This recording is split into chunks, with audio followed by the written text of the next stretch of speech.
Estimate dashboard views are a great way to segment the information that you have on your estimate dashboard.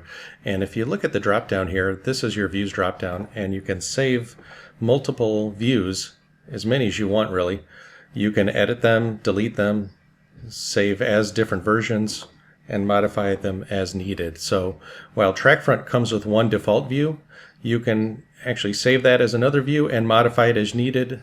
So for instance, in this particular example, I can have all of the estimates for one particular client, Ulta Beauty. I may also want to see all of my declined estimates, for instance, if I want to follow up with all of these folks or find out what happened.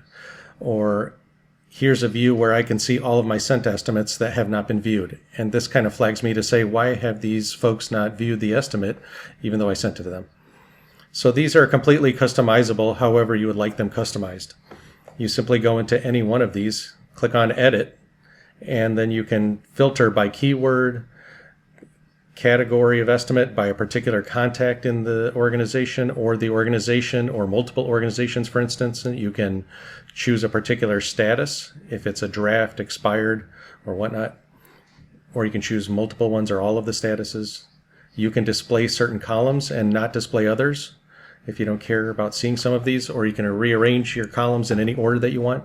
You can even sort by various criteria, first, second, and third criteria in ascending or descending order. And you can filter by dates for created date or modified date of any date range or a custom range if you would like. You can even sort things by dollar amount. You could say, I'd like to see all my estimates that are over $5,000, for instance. I can do that. Or even by type if I want to see scope adjustments or estimates only. Then I would hit save and give it a new name, obviously. Or do a save as and give it a new name. So that's a quick overview on how you can create different views and segment your estimate information whichever way you would like and create multiple dashboards this way.